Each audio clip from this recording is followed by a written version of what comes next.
Hello everyone, it's Blaze and welcome back to another ranking video. This time we're doing all of the Fnaf games that have came out, including the 2 DLCs, but for now let's just start with the rankings. We have best, pretty good, average, it's pretty garbage, and should not have been made at all, like straight up. Let's start off with the first game, which I actually done a playthrough before. I never completed it, but I would say for the first game in the series, it's actually really good. The only main critique is the fact that on recordings, it's constantly screwing with like what size it's recording as. Either it's recording the entire screen or only in a small corner. That, not to mention it feels like it's definitely the most buggy of the original series because it was just thrown together to try and save Scott. But I still would say it was, for the game that started all, it has to be up pretty high. It's definitely not best tier because of the reasons I said, but it's definitely up there with being a really good game. FNAF 2, made only a few months after FNAF 1, it added a lot more 10 animatronics to try and counteract, but as a result, so many characters just feel the same. The Toy Bonnie, Withered Bonnie, Chica, and Withered Chica all are basically doing the same thing, just going from different vents. The only really true difference are Foxy and the puppet, because their mechanics, and Balloon Boy, despite how terrible he is, all of their mechanics are basically, those are the only ones that truly feel like they're different from the rest, because they just enter your office, you put the mask on, and they're gone. Well, except for Mangle. Mangle also does that one, but I would say also it definitely feels like kind of version. Like, it definitely is a good game, that's definitely for sure. I won't put it against that, but compared to the rest of it, it just feels like it's mediocre, to be honest. But FNAF 3, where only one enemy is trying to kill you, and actually night 1 is actually to my honest, the only night in the entire franchise where you cannot die.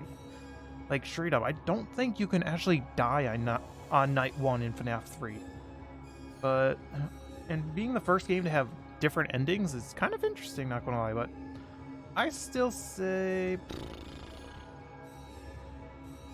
yeah, let's put it here, because it was the game that gave us the most amount of lore, per se. Like it truly cemented FNAF into what it is today. Like, straight up, like, I really do enjoy this game. Like, yeah, it definitely has its messes at times. Like, the mini games are definitely not my favorite, but it was still a nice thing. Like, but I still understand why you had to put the numbers into tiles on a wall. Wasn't there like a keypad we could press to activate them? But it's whatever. But still. But FNAF 4, the one that changed up from the previous 3, instead of being a night guard, we're a kid facing nightmares, and this was the most controversial FNAF, and actually to this day it's still throwing wrenches into the timeline a good amount of times, because there's the amount of stuff that's put into here is definitely just making things more complicated than it really should have, like 100%. But I still think it was a pretty good game based on how it was played. Like, instead of using cameras, we had to focus on the sound, so you had to be quiet while playing this game, which is definitely an interesting little change that they decided to do. But I'm glad they went with it. It definitely was really cool. Yeah, the animatronics were definitely more edgy and instead of scary, but the jump scares definitely got me a few times when I first watched the videos of it. But I will say FNAF 4 definitely is, I would say, up there of the original 4. I would say it would probably be, I actually think might be the best of the 4 originals, but only by a little. But FNAF World, the most controversial game in the entire series, to be honest. Especially when it first came out, we had the dark, gritty, and basically nightmarish versions of all our favorite characters, and then immediately two GBified animated one with interesting choices, and it changed up the formula at some point that Scott even had to take it down because he was not happy with the final design. But honestly, in the grand scheme of things, I'd say it's, yeah, here. I'm fine with it. It's an average kind of game. What I played through it, maybe, if you guys want me to play through it, I could actually play through it, but let me know in the comments if you guys want me to play through it. But I still enjoyed the game for what it is, but it's whatever. But security breach. Or not security breach, why did I say security breach? That's way down here. Sister location. Garbage. It's close to actually should not have been made because everything in this game is scripted. Like, pretty much 90% of the things in this game are scripted, like, which sucks. It sucks. Like, this is the most lore-heavy game of the series at this point, and all of it is a scripted game. Like, once you play through it once, or see a playthrough of it, you never need to go through and play it again, like, 100%. This is a one-time playthrough game, and you never have to play it again, unless you want to look for secrets that already have been found. Like, straight up, like, this game definitely had so much potential, but it also threw a monkey wrench into the entire timeline, again, like Fnaf 4 did. But it's whatever. Fnaf 6 or Pizzeria Simulator.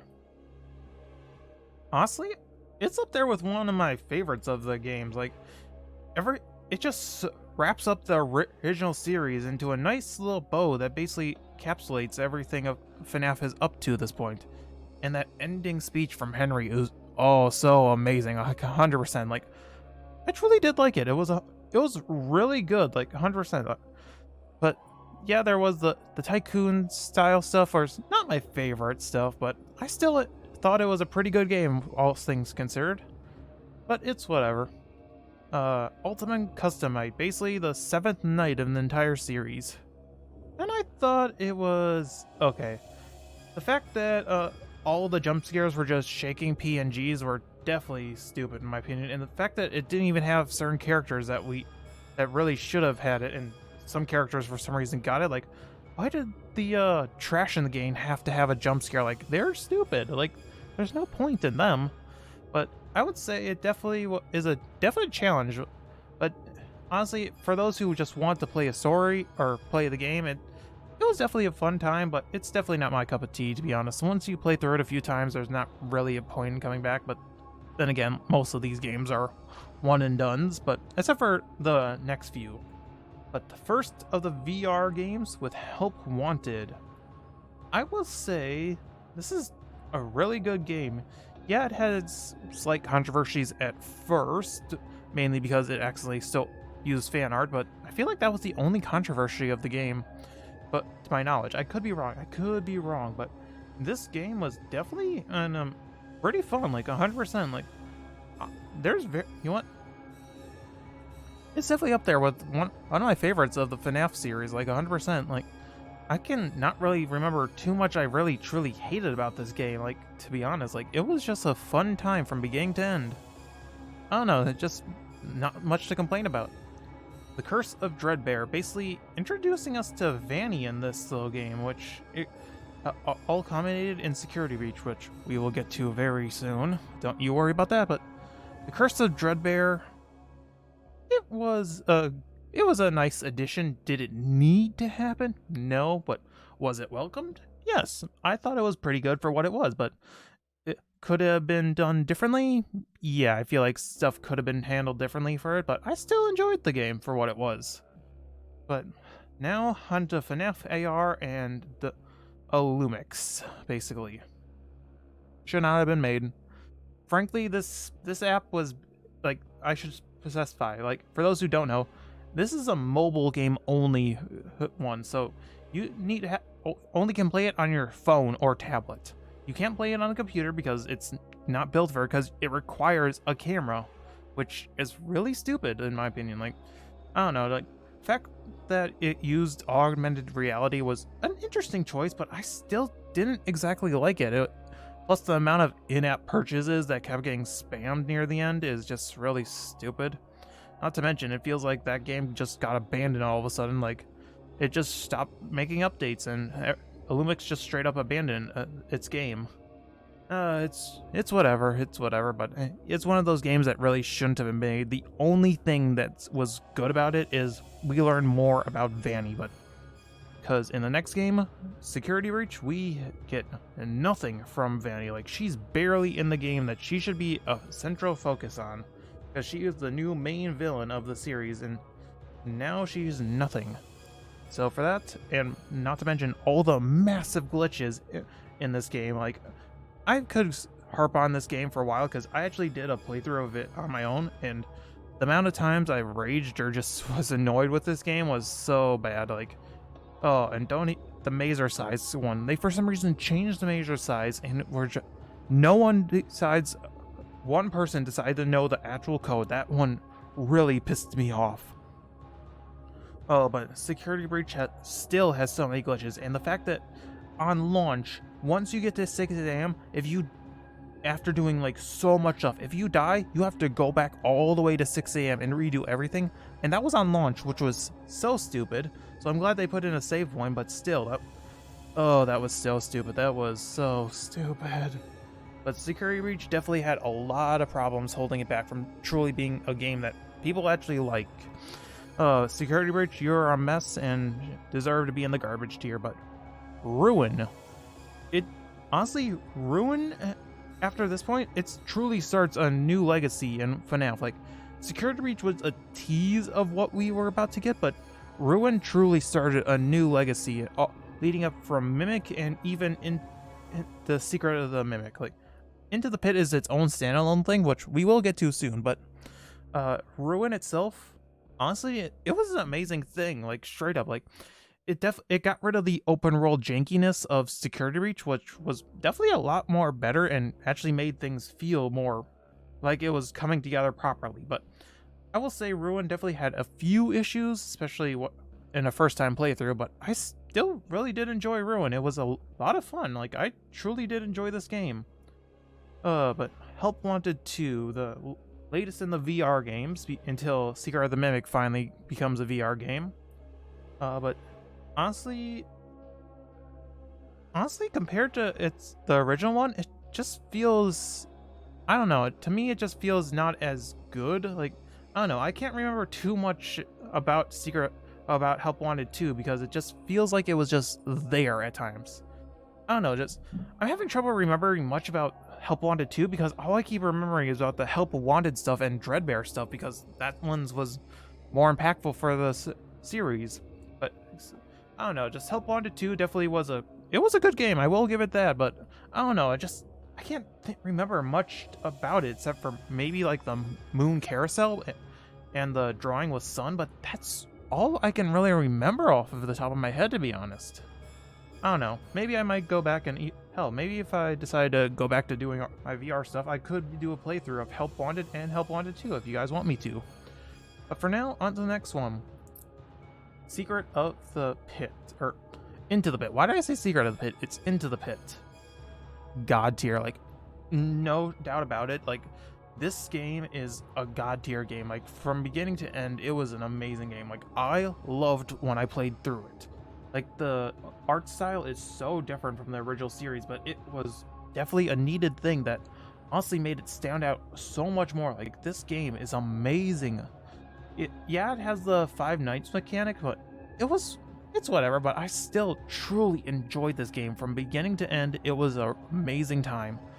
Up there with, I don't know, just out of all the games and best, like, as of right now, Into the Pit is one of, if not my favorite FNAF game. Until we got to Secret of the Mimic. Yeah, these two are rivals for what I figured is my favorite FNAF game. Like, straight up, like, these two are the best ones, but Secret of the Mimic, the most recent ones in the series, are truly changed everything in the FNAF timeline. It goes back to the truly beginning of Five Nights at Freddy's, like, before Fazbear's Family Diner was even a thing, I believe. Like, before game 1, this is the earliest in the timeline. Like, straight up, like, I am so amazed, like, with this shit. Oh, this game was just so much fun, and if you want to see my playthrough of it, like, links are always in the description and in the eye as well. But still, I enjoyed this game for what it was, but I don't know. Oh, but FNAF has always been an amazing franchise. Yeah, there's always been the weird buggy ones, like, oh, I actually forgot to put 5 Laps at Freddy's and a few other miscellaneous games. 5 Laps at Freddy's, it shouldn't have been made as well. It was a hot, buggy mess and should not have been released in the state it did, but But still, like, FNAF games are really amazing. Like, I truly love them. Like, yeah, they can be a mess at times, but and especially with the story. But I truly do love this series and want to do more with it. Hopefully, you guys like me playing through them as well. Like, I do enjoy these games. Like, if you want me to play through FNAF World, the Wanted 1 and 2, Dreadbear, like, straight up, just let me know, and I definitely will, because I really do enjoy playing through them, like, no joke. But thank you all for watching this. I'll see you whatever I post next. Bye, guys.